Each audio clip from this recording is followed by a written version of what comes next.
दोस्तों, पेश है आज मनोज कॉमिक्स की हत्यारा कंकाल, ये एक और चित्र है इसका। चलो दोस्तों, शुरू करते हैं। 20 अक्टूबर 1962 भारत पर कब्जा करने के लिए चीन ने जबरदस्त हमला किया। इस लड़ाई में केवल सेना ही नहीं बल्कि दिमाग लड़ रहे थे। ली उन लोगों की तस्वीरें जिन्हें तुम्हें ख़त्म करना है। यह 5 भारतीय सेना के अधिकार स्तंभ है जिन्हें गिराने के लिए यदि सफल हो गए तो महान चीन की जीत का सेहरा तुम्हारे सिर पे बंधेगा। ली महान चीन की कसम खाता है, सर, इन्हें मारे बिना वापस नहीं लौटूंगा। गुड, जाने की तैयारी करो, आज मिशन रवाना होना है। Yes sir. और उस रात एक स्पेशल प्लेन हिंदुस्तान के लिए रवाना हो गया, मगर भारत की सीमा के राक्षसों की निगाहों में घुसपैठ करना विमान बच न सका। अब्दुल, उधर देखो, चीनियों पर लगातार वार मार गिरा उसे, और अगले ही पल डूम बूम। वो मारा पापड़ वाले को। यह चीनी सैनिकों के सोचते थे हिंदुस्तान में सो रहे होंगे। और ड्राम जल्दी। उई, इधर घटना के 3 साल बाद भारतीय सेना फील्ड मास्टर सिन्हा की कोठी पर। कमाल है सिन्हा साहब, आपके जन्मदिन की पार्टी में फौजी टच नहीं गया। हाँ, फौजी टच क्यों जाएगा भाई, हमने जवानी ही फौज में की वर्दी में मैरिज तो कर ली थी ही। और पार्टी आधी रात तक चली। गुड नाइट मिस सिन्हा, हम चलते हैं। You are so again. जल्दी ही एक सारे मेहमान वापस चले गए। उफ, पार्टी थक कर बहुत थक गया हूँ, बिस्तर पर पड़ते ही नींद आएगी। और दूसरी तरफ कोठी के बाहर खट खट खट खट खट खट। कौन है? चौकीदार सावधानी से झाड़ियों के पार पहुंचा। यहाँ तो कोई नहीं है, मुझे वहम हो गया होगा। और तभी छक, उधर फील्ड मास्टर सिन्हा अपने बेडरूम में लेटे हुए थे कि अचानक हल्की सी नहीं करा। ओ, कौन है? ओ, यह साया पिछवाड़े की तरफ से बढ़ रहा है। कौन हो तुम?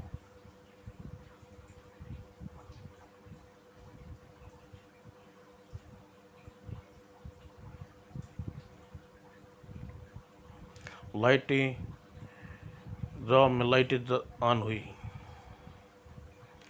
और साथ में आंखें में हैरानी पड़ती चली। कौन हो तुम? तुम्हारा मौत।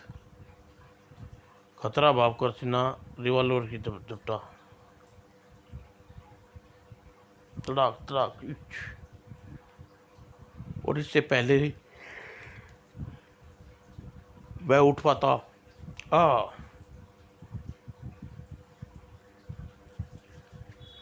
फिर उफ, खचाक। सिन्हा, तो निमट कर मेरा अगला शिकार जनरल देश पांडे। Yes sir. और अगली रात को जनरल प्रताप सिंह कोठी पर। यस सर, कल रात फील्ड मार्शल साहब का कत्ल हो गया है। ओके सर, हम आ रहे हैं। और क्षण बाद देश पांडे की कार कोठी के बाहर निकल गई। फील्ड मास्टर साहब के बंगले पर। कहाँ चलना साहब? कार अभी दूर गूंज उठी थी अचानक। अरे, क्या हुआ ड्राइवर? सर, गाड़ी में पेट्रोल खत्म होने वाला होगा। यह कैसे हो सकता है? कल ही तो टंकी फुल करवाई थी। लगता है पेट्रोल कहीं से रिस रहा है साहब। अब क्या हुआ, चिंता न करो, मैं सर पेट्रोल पंप पास है, मैं जाता हूँ। और कुछ क्षण बाद पेट्रोल पंप पर यहाँ कोई भी नहीं है ऐसा, तुम कैबिन में जाकर देखो। उधर ड्राइवर लेफ्टिनेंट कैबिन में बढ़ गया। कमाल है, पेट्रोल पंप पर भी कोई कर्मचारी नहीं है। और ड्राइवर कैबिन के पास पहुंचा और जैसे ही पाकर साइड में अरे को तभी अचानक चाक। कुछ देर बाद वह कौन है पेट्रोल पंप डालने, लेकिन ड्राइवर कहाँ गया? कितना पेट्रोल डालना है साहब, टंकी फुल कर दो। कैसी अजीब आवाज़ है इस भैंसे की, रंभा रहा है। लेकिन अगले ही पल उसने देशमुख को बुरी तरह बौखला दिया। आहा हा हा हा, ओह हो, और खतरा भाप कर देशमुख कार के दरवाज़ा खोलना चाहा, लेकिन देश पांडे चिंता, इसी कार में जल जाएगा तुम। और अगले ही पल जैसे मैं क्या आती हूँ लाइटर पर रख, अब तुम मौत से नहीं बच सकते देश पांडे, हाँ बचाओ बचाओ। और तभी गगन भेदी धमाके से साथ पूरा पेट्रोल पंप के पर कट्टे उठ गए, बड़ाम बड़ाम। हा, एक दुश्मन और गया। अब बारी है एयर चीफ मुकेश सिप्पी की। और अगले दिन, सर जेट आपकी आखिरी उड़ान होगी। यस, आज के बाद हम एयर चीफ मार्शल की जगह retired air chief marshal Mukesh Sippy रह कहलाएंगे। और उसके बाद, यह विमान मेरी फौज लाइफ का सबसे पुराना साथी है लेफ्टिनेंट, बहुत उड़ान भरी है मैंने इसके साथ, अब अलग होने का दिल नहीं करता। तभी ईंधन में भैंसे जैसा सवाल हुआ। चिंता की कोई बात नहीं शैपी, तुम दोनों अलग नहीं होने दूंगा, साथ ही खत्म होंगे। धड़ाम, वो तुम्हारी मौत, कौन है तुम्हारी मौत? और एयर मार्शल मुकेश सिप्पी का रहस्य देखकर, ओह मेरे पास हथियार नहीं है, यह मुझे मार डालेगा, मुझे तुरंत ही सीट नेट करनी चाहिए। और तभी मौत उससे बचने की कोशिश कर रहा है मूर्ख, जानता नहीं कोई तेरे साथ और बेजुबान विमान किसी बाज की तरह आकाश में कलाबाजी खाता। और तभी विमान की पैरास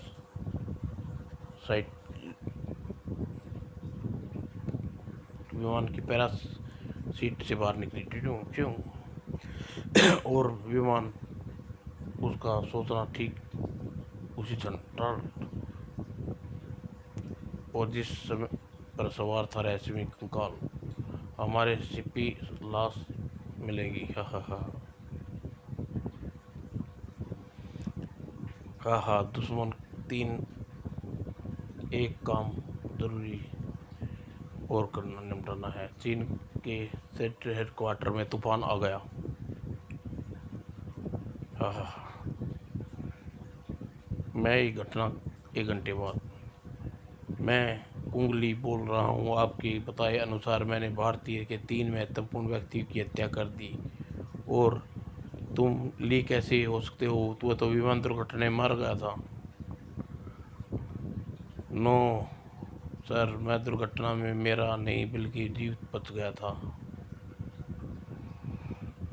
यदि तुम जीवित थे, बच गए थे, तो 3 साल कहाँ रहे? 3 साल में 3 क्या कह रहे हो चीफ? मुझे तो केवल कुछ ही दिन जंगल में बेहोश पड़े रहा था। ली, लगता है तुम्हें गलतफहमी हुई है। यह मिशन मैंने तुम्हें 3 साल पहले ही सौंपा था। अब तुम भारत से युद्ध नहीं लड़ रही, हम युद्ध समाप्त हो चुका है, किंतु तुम वापस लौट आओ। आप मुझे बहकाने की कोशिश कर रहे हैं चीफ। सुनिए, तुम इस वक्त मैसेज को पूरा नहीं कर रही, वापस नहीं आऊँगा। ओह, उफ, क्या हुआ सर? आप परेशान दिख रही हैं, क्या हो गया आपको? परेशानी के बारे में बता सकते हो? चीफ ने उसे सारी बात बताई। मैं समझा नहीं सर। ली 3 साल कहाँ था? उसे गलतफहमी, पुरानी घटना कैसे ही? उसे पागलपन को रोकना होगा, वरना वह भयंकर युद्ध छड़ा सकता है। फौरन मेरी भारतीय मिलिट्री चीफ से बात कराओ, जानकारी देनी होगी। लेकिन सर, वे हमारी चाल को समझ सकते हैं। नहीं, हमें उन्हें ली का पूरा रिकॉर्ड और बाकी दोनों शिकारों के नाम पता बता देंगे, ताकि वे हमारा आरोप नहीं लगा सकते।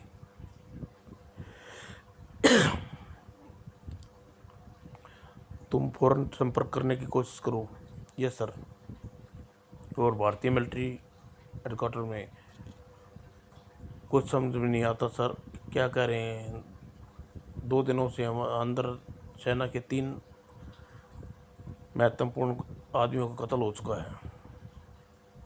सर, कहीं ऐसा तो नहीं है इन हत्याओं में किसी का चीन का हाथ हो?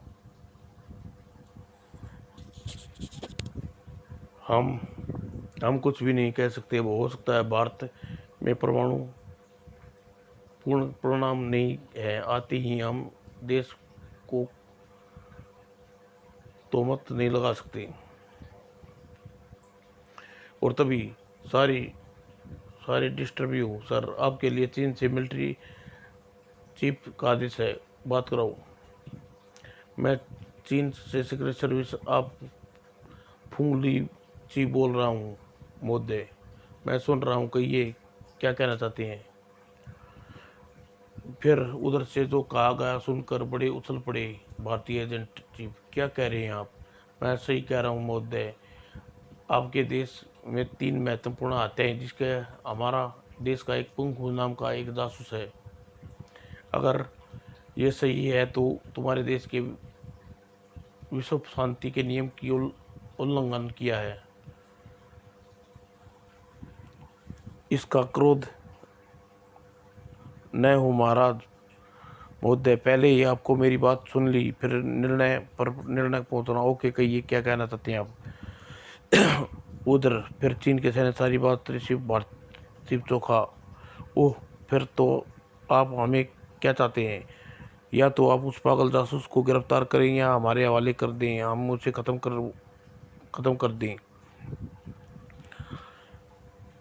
ठीक है, आप अपने जासूस के बारे में हमें जानकारी दीजिए। माफ़ कीजिए महोदय, हम ऐसा नहीं कर सकते।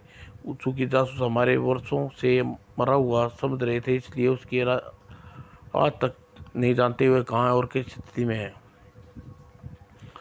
हाँ, अगले 2 शिकार नेवी एजिमेंट डिस्को मैकरी और NPR अग्रवाल हैं। ओह, बाकी की सूचना और जासूस की फ़ोटो हमें तुरंत ही आपके पास भेज रहे हैं।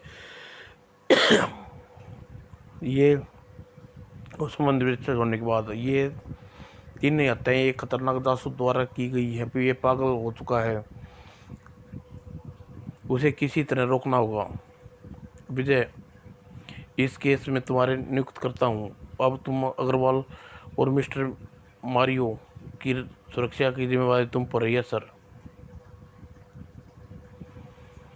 और कुछ घंटे बाद आखिर मुझे भी तो पता चले कि मेरी बंगले पर इतनी सिक्योरिटी क्यों लगाई गई है सर। कुछ खास नहीं सर, बस यूं ही सुरक्षा की दृष्टि से डिपार्टमेंट ने यह कदम उठाया है।